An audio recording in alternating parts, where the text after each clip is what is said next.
السلام علیکم ورحمۃ اللہ وبرکاتہ۔ الحمد للہ رب العالمین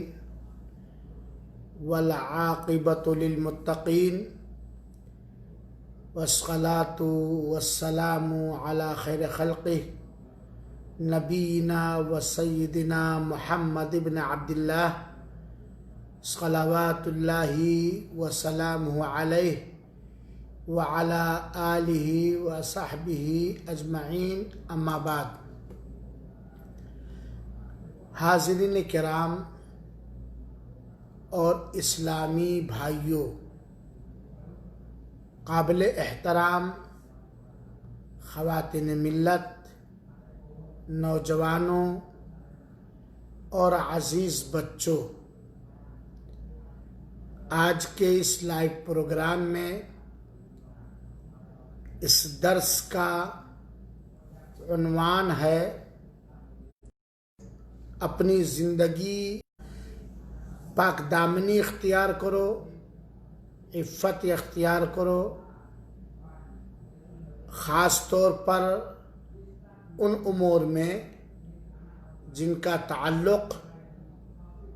معاملات میں ہے۔ اور ایک بڑی پیاری حدیث اس سلسلے میں مختصر طور پر میں بتلانا چاہتا ہوں۔ یہ روایت مسند احمد کی جلد نمبر 5 صفحہ نمبر 323 میں ہے، جسے امام حاکم نے، جس کی سند کو امام حاکم نے صحیح قرار دیا ہے، اور علامہ ذہبی رحمہ اللہ نے اپنی کتاب المہذب کی جلد نمبر 5 صفحہ نمبر 2451 میں کہا ہے اسنادہ صالح، اس کی سند درست ہے۔ اس حدیث کے اندر جو میں پڑھوں گا، 6 چیزوں کی پابندی کرنے کی ترغیب دی گئی ہے، اور ہمیں یہ شوق دلایا گیا ہے، ابھارا گیا ہے نبی کریم صلی اللہ علیہ وآلہ وسلم کی طرف سے کہ عبادہ بن صامت والی روایت میں مذکور 6 چیزوں کی پابندی کرنے والا ایمان والا ہے، توحید والا ہے، واجبات اور فرائض کا پابند ہے، شرک اور کفر اور دین سے باہر کر دینے والی بدعتوں سے وہ دور ہے، تو انشاءاللہ العزیز وہ جنت کے اندر داخل ہوگا۔ کیونکہ جتنی بھی حدیثیں فضائل کے بارے میں ہیں، ترغیب کے بارے میں ہیں، ان ساری حدیثوں میں اتنا سمجھنا پڑے گا کہ جنت میں داخلے کے لیے خالص ایمان، اسلام اور اس کے تقاضے، فرائض اور واجبات کی پابندی، شرک، کفر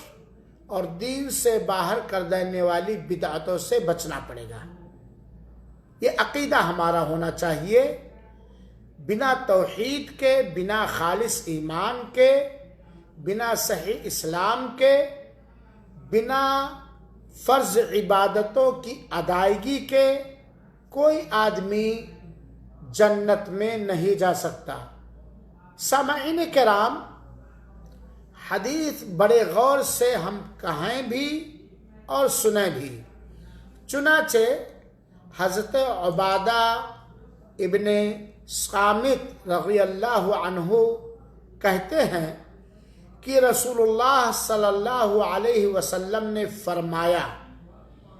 اضمنوا لی ستا من انفسکم اضمن لکم الجنہ،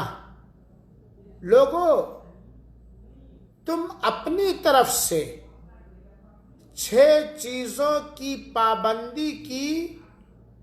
ضمانت لے لو،